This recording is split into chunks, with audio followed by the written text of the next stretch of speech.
입니다. 예수님께서 예루살렘에 입성하실 때 왕의 오신같이 이 땅에 오셨을 때 종려가지를 들고 길거리에 옷을 펴고 찬송하고 환영한 날이라는 뜻입니다.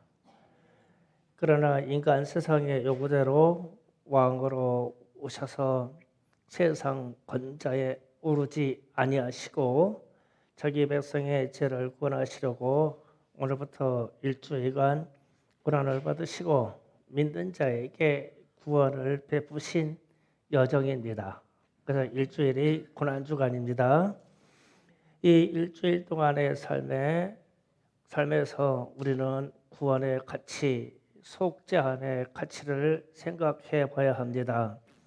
예수께서 나 대신 우리 대신 형벌을 받으시고 우리의 죄에서 해방하시고 이 사실을 믿는 자에게 영생과 천국을 허락해 주셨습니다. 예수님이 우리의 죄를 대속하시려고 십자가를 지신 것입니다. 그러면 이 대속이라고 하는 이 고통을 좀 우리가 생각해 봐야 돼요. 인간 세상은 자신들의 왕국을 만들고 통치하기 위해서 자신의 형상이든 우상이든 수많은 이름의 신들을 숭배하기 위해서 무시무시한 형벌과 고문의 기술을 개발했습니다. 이 고문의 기술은 분명히 사단의 지혜입니다. 사람의 인간성이나 보통적인 사람들의 생각으로는 그렇게 할 수 없는 형벌이 세상에 많습니다. 우리나라에서는 비참하다고 하는 게 능지처참이라고 해서 말과 소를 사람의 사지에 묶어서 잡아당겨 해가지고 사지가 찢어지게 하는 그러한 형벌이 있었죠. 그런데 이런 형벌은 한 번의 고통이면 끝납니다. 찢어지고 나면 죽어버려요. 그런데 우리 고대 사회에서나 이런 데 보면 굶주린 사자에게 주어서 사자 투쟁하다가 찢겨 죽게 하고 포범에게 찢겨 죽게 하고 나중에는 이제 이것이 재미없으니까 사람끼리 다수의 사람끼리 집어넣어서 단 한 사람만 살아나오게 하는 그러한 일들을 저질렀죠. 그래서 제가 이번에 터키 성지 순례 갔다가 콜로세움 에베소에 있는 여신전의 콜로세움 입구에 가니까 한 사람의 문이라는 문이 있더라고요. 그래서 한 사람만 통과할 수 있다는 뜻인데 한 사람만 살아나온다는 뜻이에요. 그 문이 있더라고요. 그런데 지하로 이어지는 문인데 음침해요. 그런데 거기에서 누에들과 격투를 벌이다가 상대방을 다 죽이고 자기 하나만 살아나올 수 있는 그런 이 형벌이 있죠. 그런데 거기 그렇게 하면은 앞에서 구경하는 사람들이 막 함성 지르고 왕과 귀족들은 사내의 진미를 만들어 놓고 먹어가면서 즐겼다고 해요. 사람 죽는 것을. 그러니까 인간이 잔인하려고 하면 한이 없어요. 한이 없어요. 그래서 수많은 군중들이 그렇게 함성 지르고 왕들은 술과 고기와 음식을 먹으면서 처참하게 수없이 사람들이 죽어가는 것을 즐거워한단 말이에요. 이거는 사단의 일이에요. 우리 하나님이 그렇게 사람들에게 하라고 하지 않으셨잖아요. 그렇게 잔인하다는 뜻입니다. 그런데 십자가의 형벌도 그래요. 최대한 잔인하게 형벌받는 자에게 최대한 수치와 고통을 주려는 의도입니다. 벗겨놓고 옷을 제비 뽑았다고 그랬어요. 그러면 옷을 뽑아놓고 부자의 옷일 경우에는 서로 가져가려고 경매 행위가 일어났죠. 그러면 벌거벗긴 이 사람은 수치입니다. 수치고 그리고 채찍질합니다. 이런 채찍질은 우리가 말하는 회초리 수준이 아닙니다. 다 찢기고 살점이 떨어져 나갑니다. 그 표현을 시편 129편 3절에서 잘 표현했어요. 한번 다 같이 읽어보겠습니다. 박가는 자들이 내 등을 갈아 그 고랑을 길게 지었도다. 아멘. 채찍에 맞으면 박가는 사람들이 밭을 갈아 엎는 것처럼 등짝에 있는 살이 고랑이 지어졌대요. 그런데 이게 한두 대 만든 게 아니잖아요. 갈기갈기 찢어져요. 그리고 시편 22편 10절에서 19절 사이에 예수님의 고난의 모습을 잘 표현했습니다. 똑같이 읽어보겠습니다. 내가 날 때부터 주께서 맡긴 바 되었고 무대에서 나올 때부터 주는 나의 하나님이 되셨나이다. 나를 멀리하지 마옵소서. 환난이 가까우나 도울 자가 없나이다. 많은 황소가 나를 에워싸며 바산의 힘센 소들이 나를 둘러쌌으며 배 안에 입을 벌릴 때 짖으며 부르짖는 사자 같으니이다. 나는 물같이 쏟아졌으며 내 모든 뼈는 어그러졌으며 내 마음은 밀라같이 내 속에서 녹았으며 내 입은 말라 긁을 조각 같고 내 혀가 입 천장에 붙었나이다. 주께서 또 나를 죽음의 진토소에 두셨나이다. 애들이 나를 에워쌌으며 악한 무리가 나를 둘러 내 수족을 찔른다이다. 내가 내 모든 뼈를 셀 수 있나이다. 그들이 나를 주목하여 보고 내 구슬을 나르며 속옷을 제비 뽑나이다. 멀리하지 마옵소서. 나의 힘이시여 속히 나를 도우소서. 아멘. 자, 여기서 16절, 17절 사이가 예수님의 십자가에 못 박힌 표현입니다. 16절, 17절 때 보세요. 개들이 나를 에워쌌으며 악한 무리가 나를 둘러 내 수족을 찔른다이다. 주님의 수족을 십자가에 못 박혔다는 말씀이고 17절에 내가 내 모든 뼈를 셀 수 있나이다. 그들이 나를 주목하고 보고. 그런데 이 부분이 좀 기가 막혀요. 그러니까 십자가에 달려서 내가 내 뼈를 셀 수 있다는 것은 모든 피와 물이 쏟아져서 바짝 말라붙었다는 뜻이거든요. 말려 죽이는 거예요. 십자가는. 그래서 내가 내 뼈에 앙상한 뼈를 셀 수 있어요. 그래서 제가 자석하신 예수님의 십자가의 죽음을 좀 자료를 찾아보다가 가슴이 철렁하는 사실을 발견했어요. 보통 십자가에 달리면 몇 번 기절을 했다 깨어날까? 한 번이면 될까? 10번이면 될까? 100번이면 될까? 1000번이면 될까? 여러분 생각에는 몇 번이면 족할 것 같아요. 그런데 1000번 이상 기절했다가 깨어난다네요. 그래서 제가 가슴이 철렁했어요. 야, 나는 안 되겠다. 나는 십자가에 못 달린다. 그래서 고통으로 기절해요. 달려서 손발이 아파서 고통에 달려가지고 기절을 하거든요. 근데 조금 있다가 손발이 아파가지고 또 깨어나는 거예요. 이거 1000번 이상 안 돼요. 그래서 십자가에 달렸다가 살아서 내려오면 트라우마 때문에 사랑구실을 못해요. 차라리 죽는 게 낫죠. 그런데 시간이 흘러서 일정한 시간이 채워질 때까지 이 고통이 안 끊기는 거예요. 여러분은 어떨런지 모르겠어요. 그런데 3000번 정도 기절했다 깨어나야 되는 형벌이 있다고 그러네요. 도마가 인도에서 받은 이 가죽볶음이요. 피부 가죽볶음은 3000번 정도 기절했다 깨어난대요.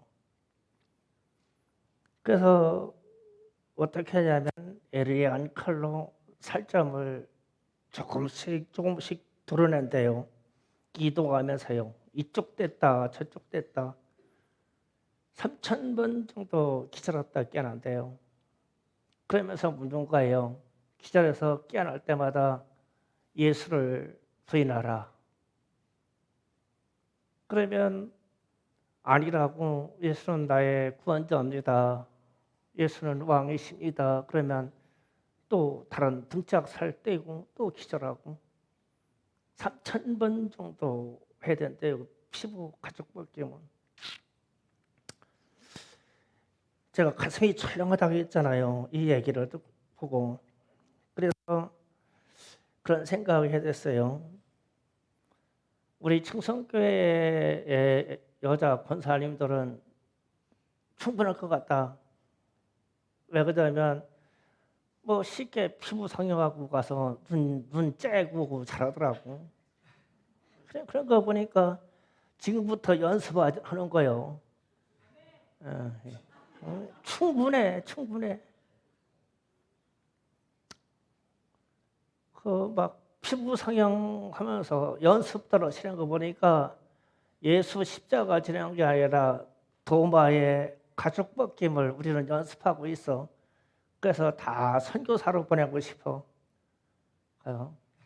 사지로 보내서 다 선교하시다가 신앙 고백하게 드리고 이미 뭐 살 째고 눈 째고 다 했는데 깨고 뭐 3,000번 살 떨어지는 거야. 못하겠어? 충분하다. 비꼴라는 얘기가 아니에요. 이런 상황에서도 주님은 그리스도라고 신앙 고백할 수 있을까라는 말을 던지는 것이고, 그렇게 해서 우리에게 믿음의 일들이 우리에게 들어왔다면 우리의 대속한 가치를 생각해 보자는 거예요. 우리가 내 자식을 위해서 내가 1,000번씩 기도하면서 그를 구원해 줄 수 있겠어요? 내가 선교하고 전도하는데 3,000번 기절했다가 깨어나면서 그에게 예수 믿으라고 할 수 있겠어요? 주님은 왕이시다, 주님은 그리스도시다라고 말할 수 있겠어요?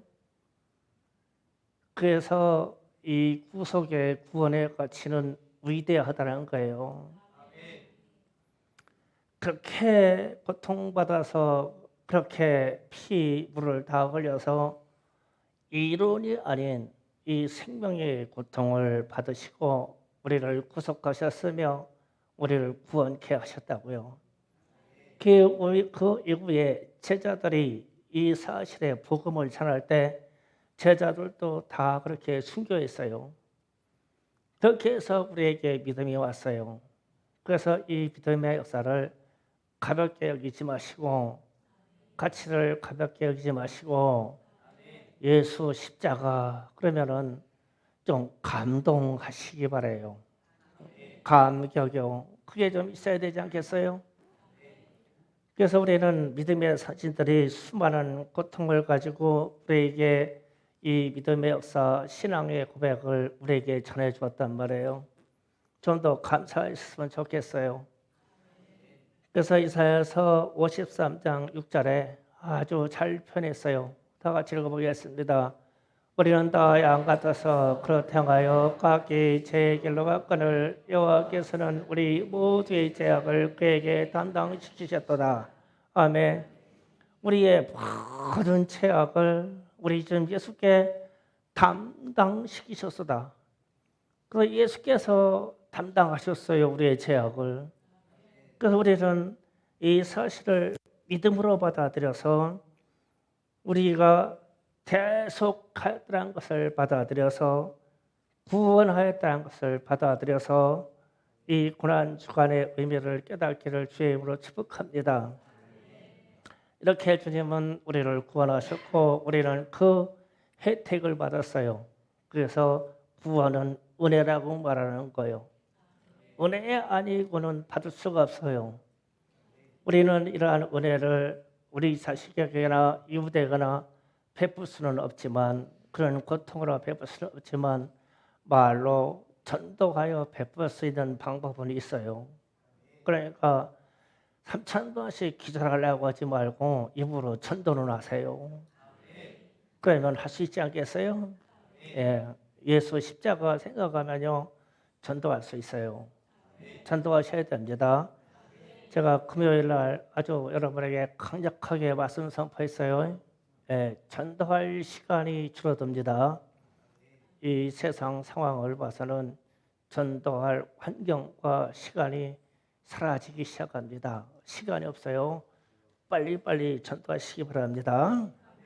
자, 오늘 말씀 본문으로 돌아가면 주님이 초림으로 오셔서 예루살렘에 입성하실 때에 예수님이 말씀하시는 액션이 있어요. 액션. 여기 팍 정해서 하는 액션이 있어요. 액션. 이 세 가지를 제가 이끌어내겠어요. 적을게요. 주님이 이 땅에 오셔서 오늘 본문에서 세 가지 액션을 말합니다.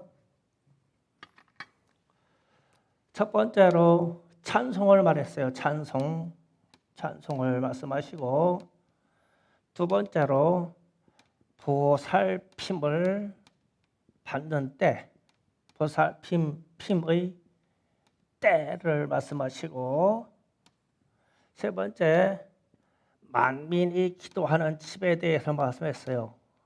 만민의 기도. 이 세 가지를 본문에서 말씀해 주셨어요. 그래서 찬송 부분에 대해서 37절, 38절 또 읽어봅니다. 이미 간담산의 내리막길에 가까이 오심에 제자들과 온 무리가 자기들이 본 바 모든 등한으로 인하여 기뻐하며 큰 소리로 하나님을 찬송하여 이르시되 찬송하리로다. 주의 이름으로 오시는 이여 하늘에는 평화요 가까운 높은 곳에서는 영광이로다 하니. 그리고 40절 보겠습니다. 40절 다 같이 했습니다. 대답하여 이르시되 내가 너희에게 말하노니 만일 이 사람들이 침묵하면 돌들이 소리 지르리라 하시니라. 아멘. 자, 이 찬송의 부분에 대해서 주님이 말씀하셨어요. 그러니까 호산나, 호산나, 할렐루야 이런 찬양의 소리가 예수님을 경배하고 찬양하는 소리가 분명하지요. 분명한데 지금 큰 소리로 이제 마태복음에서 보면은 종려가지를 흔들면서 그랬어요. 종려가지가 이게 종려가지 잎입니다. 이 종려가지 잎을 흔들고 예수님이 오시는데 얼마나 이 예배 찬송을 드리는데 전심으로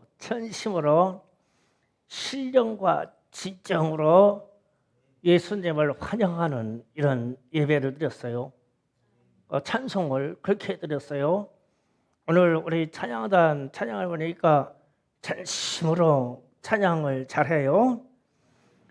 그런데 이제 문제는 여러분이 이 예배 찬송에서 찬송할 때 보면 여러분이 가지고 있는 종려가지가 여러분에게 2개씩 있거든요. 여러분 손바닥 이렇게 보세요. 이게 종려가지하고 똑같아요. 2개가 있거든요. 이 종려가지가. 그런데 왜 종려가지가 주님을 찬양하는데 왜 올라가서 이것도 않고 이것도 않고 그럴까? 여기서는 분명히 큰 소리로 막 종려가지 흔들며 자기 웃옷을 뻗어서 막 깔아가며 막 잔심으로 찬양을 했더라. 이게 예배예요, 예배. 그러니까 다른 사람들 말합니다. 이 제자들이, 이 어린 아이들이 주님을 찬양하는 것을 시끄러우니까 그렇게 하지 말게 해달라. 그러니까 주님이 이런 말씀하십니다. 이 사람들이 소리를 내지 않냐면, 그러니까 찬송하지 않냐면 저기에 있는 감람산 내리막길에는 돌이 많아요. 돌이 많은 굴짝이에요. 그래서 이 사방천지에 널려져 있는 돌들이 호산나 할렐루야 할 거라고. 그런데 이 돌들이 막 어마어마한 소리로 찬양할 거라네. 사람들을 놔두고. 그러면 이거 어떻게 되는 거냐고. 그러면서 제가 그런 생각이 있어요. 주님이 재림으로 오실 때는 어떨까? 주님이 초림으로 오실 때 저분이 예수요 그리스도시요 하나님의 아들이라고 아는 사람들이 막 호산나 부르는데 막 호산나 막 할렐루야 막 호산나 하는데 전심으로 그게 찬송이 예배가 이 우리의 시체가 주께로 반응이 해야 돼. 반응이 사람 마음을 알겠냐고. 그래서 사람 마음을 알 길 없어서 예를 들어가지고 어떤 데에 가면은 어떤 교단들이 머리에 너울을 이렇게 쓰고서 그냥 이러고 있어. 어떤 교회가 그렇게 예배를 드리고 있어. 교단은 얘기 안 할게요. 이러고 있어. 그런데 막 충성교회는 막 예배 드린다고 막 그냥 일어서서 막 할렐루야 할렐루야 할렐루야 막 이래요. 그런데 주님이 재림하셔서 딱 와서 보면은 어떤 쪽 바라보실까? 어떤 쪽을 바라보시겠냐고. 그러니까 이게 예배가 전심에 전심. 그렇지 않으면 돌들을 쓰겠다는 뜻이요. 그런데 만약에 주님이 재림하시는데 사람들이 영혼이 깨어있지 않고 주님께 전심으로 예배할 줄 모르니까 주님이 오시는데 저쪽에 우리 산에 있는 저 소나무들이 주님을 오신다는 걸 알았어. 그것도 어느 날 내가 아침에 새벽을 오는데 나무들이 막 할렐루야 할렐루야 이러고 있네. 그럼 나는 나무들이 미쳤나? 왜 저러지? 깨어있지 않으니까 몰라. 막 돌들이 막 입이 쫙 벌리고 허산다 막 이러고 있는데 지나가는 사람들은 이 돌이 왜 이러냐 갑자기. 그러면 우리는 평상시에 예배를 어떻게 연습하고 있어야 되냐고. 그리고 오늘 찬양하면서 내가 뒤에서 있으면서 우리 성도들의 참 저놈의 종려나무까지는 뭐하고 있는 건지 모르겠어. 어떻게 이게 붙어있고 어떻게 붙어서 이렇게 있냐. 그냥 일어서서 찬양하라니까. 우리는 괜찮아 그렇게 하라니까. 그러니까 뭔 채만이 있다고 까지를 하고 앉아있냐. 앞에서는 막 할렐루야 할렐루야 이러는데 이래가지고 같이 막 맞춰줘야 될 거 아니야. 그래야 주님이 오시지. 본다니까 그런 교회는. 그런데 말세가 되면 이런 교회가 있겠느냐? 나는 주님의 음성이 그렇게 들려. 지금 세상 교회들이 어떻게 예배 드리냐고. 소리를 내지 말아라. 드럼 치지 말아라. F 소리 올리지 말아라. 방음해라 막아라. 기도 소리 내지 말아라.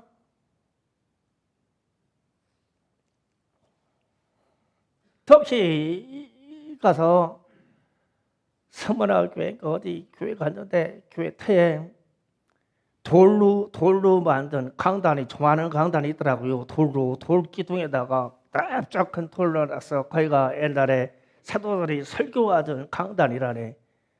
거기가 이제 우상석의 사람들이 자기 집을 칠 때 돌을 다 가져가는데 이 강단을 안 가져갔어. 왜 그러냐면 앞에다 십자가 새겨놨지, 말씀 새겨놨지. 그러니까 이방 사람들 보기에 이게 재순간 물건이요. 그래서 그게 남아 있어.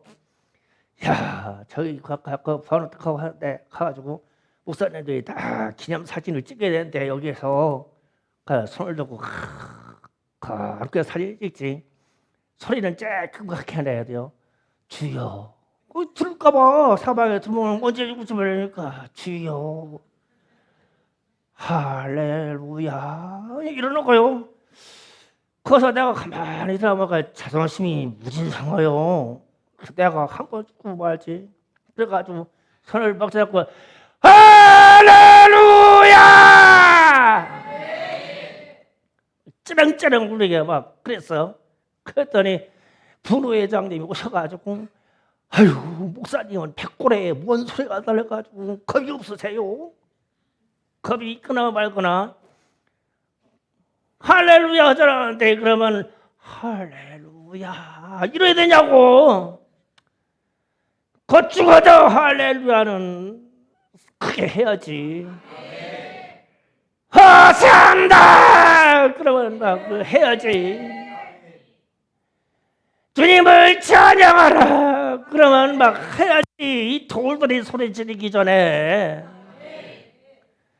그러면 우리는 세상으로 얘기하면 상당히 사람들이 돌이 돼가고 있어요.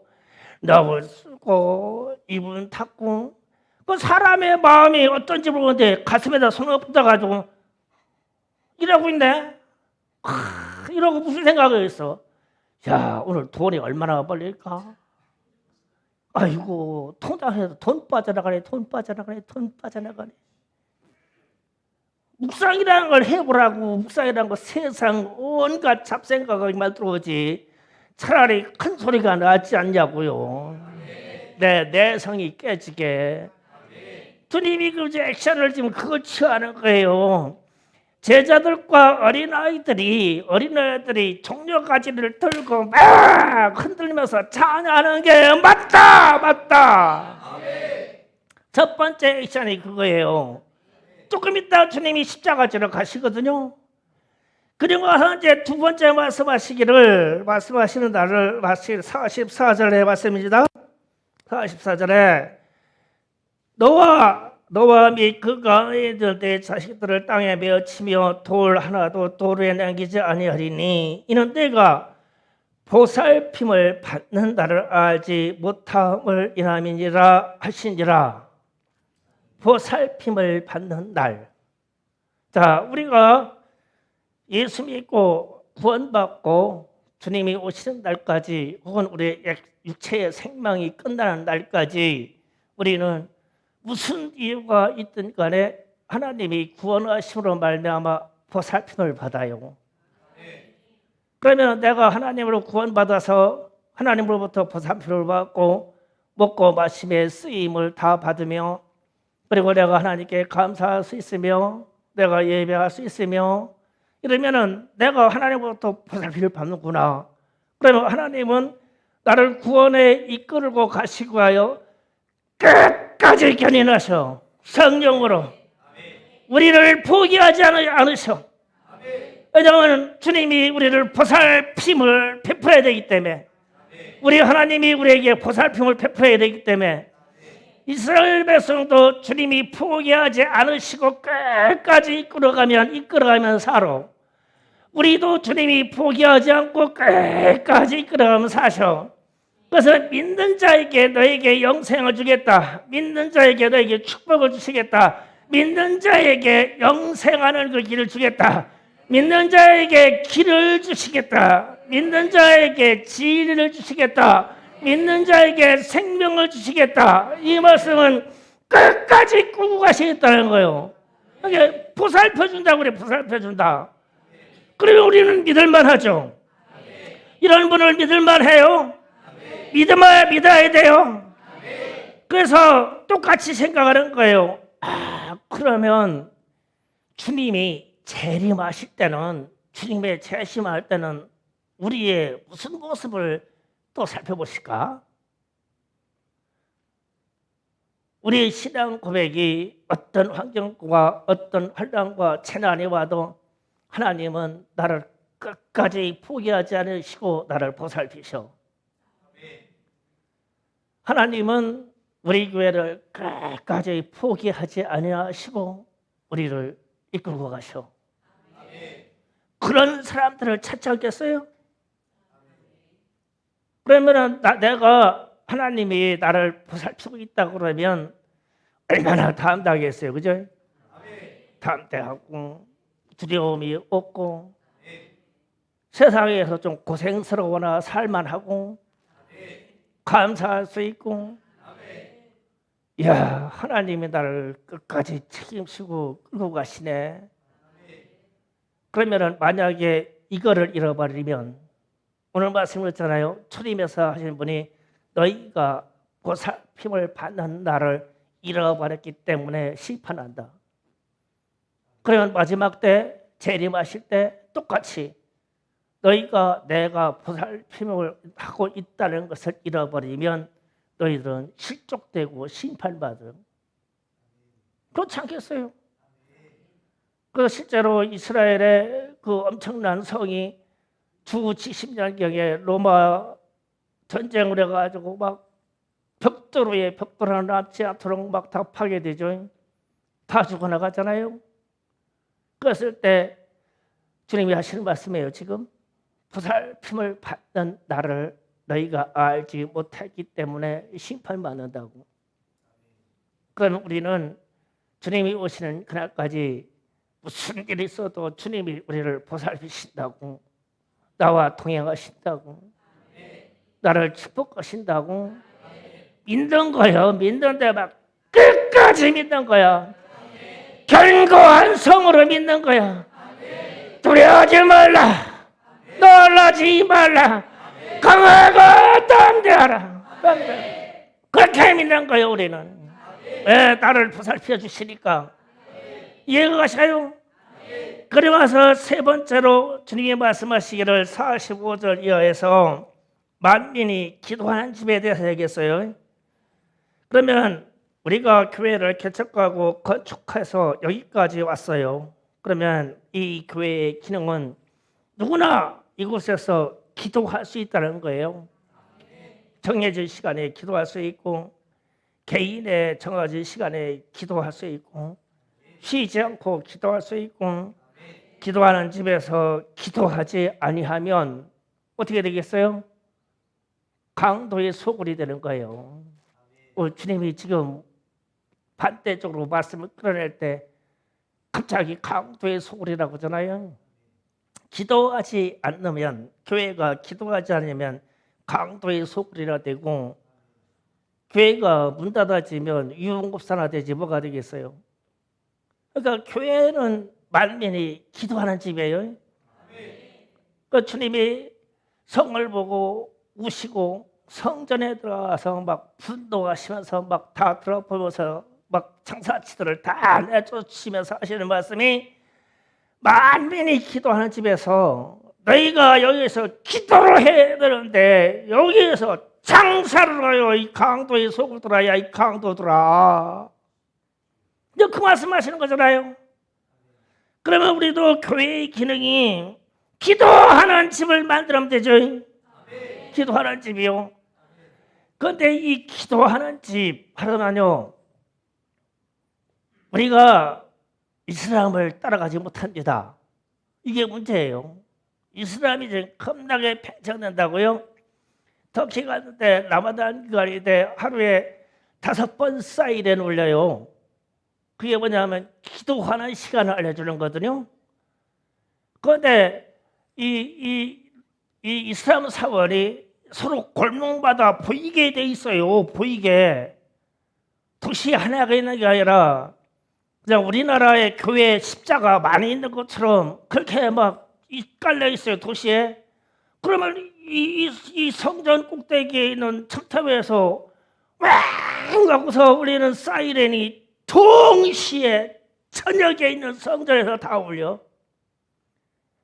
그러니까 이슬람 이 믿는 사람들이 다 그냥 머리 쳐박고 궁뎅이 들고 있잖아. 기도하는 모습을 내가 표현한 거예요. 그래요? 하루에 5번씩? 그래서 내가 야 큰일 난다. 충성교회는 10번씩 해야 되겠는데 뭔 사람이 있어야지. 큰일 났네. 5번 하면 비기는 건데. 이기려면 뭘 한 가지라도 더 해야 되잖아. 빼면 치는 거지. 야, 그리고 나서 이제 소피아 성당에 들어가가지고 이 사람들이 예배 드리는 것을 현장에서 봤어. 직접 봤어. 그리고 나가지고 겁도 없이 이렇게 된 강단 있는데, 소피아 강단에 이슬람 지도자들이 말씀 있는 그 모습을 갔는데, 이거 누가 와서 연기 좀 해야 돼. 내가 사랑아 좀 조금 나와봐라. 제일 앞에 있으니까. 자, 이 성경 좀 받아라. 거꾸로 보면 안 되지. 요 밑에 턱에 앉아봐봐. 그 밑에 턱에. 아니, 이쪽을 보고 그렇게 앉아. 그리고 성경책고 턱 위에다 올려놔. 아니, 저렇게 앉아가지고 바글바글 붙어가지고 또 위에 바글바글 붙어가지고 저렇게 해가지고 코란을 읽고 있더라고.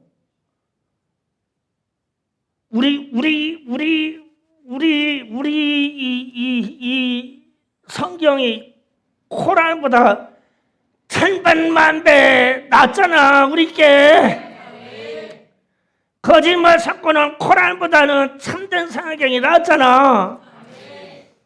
그러면 우리는 교회 와가지고 핸드폰 보고 잔소리하고 놀고 그러지 저러고 앉아있는 사람이 있냐고. 강단에 쫙 붙어가지고. 야, 이것도 큰일 났네. 이슬람의 지도자들이 저런다면 우리는 집사, 권사님, 장로님들은 이슬람보다 2배는 더 해야 되겠지. 야, 새벽 예배 그렇게 하고 저녁 예배도 할까? 참 바빠 죽겠는데, 그죠? 그러면 교회 올 때마다 모든 사람이 사랑이처럼 탁 붙어가지고 성경에 있자. 이건 될까? 김성빈 전도사 주일학교 애들 데려다가 교회에 오면은 이렇게 딱 붙어가지고 성경 읽는 거 되겠냐? 해보겠습니다.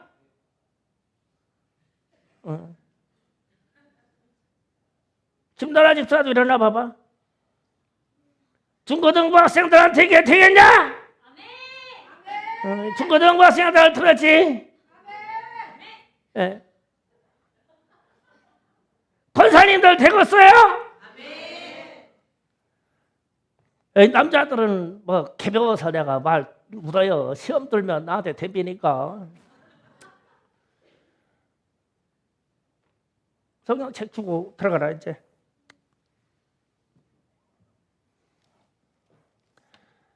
그래서 주님이 교회의 기능에 대해서 만민이 기도하는 집이다 읽었는데, 그러면 우리가 그런 생각하는 거예요. 이슬람의 팽창에 대해서 우리는 뭐 욕하고 저주하고 비판하고 별 얘기 다 해도 잽이 안 된다. 그 사람들이 하는 신앙의 행위하고 우리가 하는 행위하고는 잽이 안 된다. 그래서 이 사람들은 팽창해서 세계를 전명해 나갈 수 있고 우리는 팽창이 안 되고 줄어들어. 전 세계에서 줄어들 수밖에 없다. 그러면은 우리라도 살아야 될 거 아니에요? 그럼 어떻게 해야 될까? 이슬람부들은 다 하자. 그래서 왜 하나님이 이 교회를 이 산중으로 보내셨을까? 여기서 뭐 아무리 기도하고 떠들고 찬송해도 옆에 밑에 있는 아저씨가 뭐라고 하지 않는 이상은 괜찮잖아. 찬송하고 기도하고. 그러면 저 교회 오면은 좀 이렇게 지금 얘기한 것처럼 경건한 척하고 좀 성경 좀 읽고, 경건한지 안 하는지는 뭐 하나님과 여러분 사이에만 알으니까 성경 좀 읽으시고 봉사하고, 그러면 되잖아요. 그러니까 교회가 언젠가부터 놀이터가 되고 언젠가부터 잡담하는 곳이 되고, 교회가 뭔가 일을 하는데 주님이 말하는 생업을 말하는 장사치들의 초소처럼 되어버리지 않았냐? 그때 주님은 강도라고 해서 강도, 반대로는 만민이 기도하는 집이고 하나는 강도의 집이고. 그러면 주님이 마지막 날 재림 때 또 오시는데 오셔가지고 어떤 교회를 찾을까? 어떤 교회 주님이 재림하셔서 막 천군 천사를 동원해가지고 오셔가지고 지금부터 천사들아 전 세계에 있는 교회에서 성경 읽는 교회를 찾아라. 그러면 몇 개가 나올까? 전 세계에서 성경 읽는 교회가 찾으라. 그러면 전 세계에서 기도하는 교회를 찾으라. 내 집은 만민이 기도하는 집이다. 내 집은 만민이 성경을 읽는 곳이다. 그 집을 찾으라. 그러면 얼마가 나오겠냐고요, 이 세상 교회에. 그래서 이 성경에 기록되어 있는 주님이 초림으로 오실 때에 던지는 액션 말이에요. 이 액션이 이 세 가지가 왜 여기에다가 집어넣어가지고 함축적으로 이 찬송과 보살핌의 때와 만민의 기도하는 집을 묶어서 말씀하셨을까? 주님이 지금도 인재하신다면 이 세 가지를 찾아요. 지금도 이 자리에 오신다면 이 세 가지를 찾을 것이고, 앞으로 오신다고 하면 이 세 가지를 찾을 것이고, 주님이 시간이 얼마 남은지 모르지만 제 이름으로 오신다고 하면 이 세 가지, 이 팩트를 찾아요. 이 사실을. 그러면 우리가 여기에 들어가냐고요. 그런데 역으로 말하면 이슬람이 들어갈 수 있는 가능성이 많아요. 예수만 잘 인정하면요, 코란 집어치우고 성경 읽으면요, 훈련된 바가요. 우리요, 정신 바짝 차려야 돼요. 이 말세에 살아가는 신앙이요, 이게 영적 전쟁이 엄청납니다. 그런데 우리는 영적 전쟁에서 항상 지고 있는 패자요. 예수 입으로는 맨날 예수 승리, 예수님이 이기셨다고, 예수님이 점령하셨다고, 예수님은 사단의 세계를 점령했는데 우리는 사단의 세계에서 이기지 못하잖아요. 왜 그럴까? 주님이 지적하는 이 말씀의 이 세 가지의 원칙이 우리에게서 이루어지지 않는 거예요. 제발 교회에 와서요, 들려서요, 기도 좀 하세요. 저도 소망이 있어요. 저도 이제 은퇴하려면 사실 몇 년 안 남았어요. 그러면서 생각하는 거예요. 야, 나 마지막 사역 이 시간을 무엇로 하나님을 섬길까? 마지막으로 기도로 섬겼으면 좋겠다. 기도로 섬겨야 되겠는데 그런 여건 좀 여러분이 만들어줬으면 좋겠다. 그런 생각을 많이 해요. 실제로 시행하는 날이 가깝게 올 거예요. 그런데 기도하자면 이 사람보다 더 해야 되겠죠. 하루에 5번 하는 사람보다 더 해야 되겠고, 하루 종일 코란을 읽고 있는 사람들보다는 더 읽어야 되지 않겠어요? 그래야 우리가 이 세상에서 승리합니다. 주님이 찾으실 만한 교회가 되기를 원합니다. 여러분의 신앙이 주님이 찾으시고 주님이 만나주실 만한 신앙이 되기를 원합니다. 주여, 삼창하기도 하겠습니다. 주여! 주여!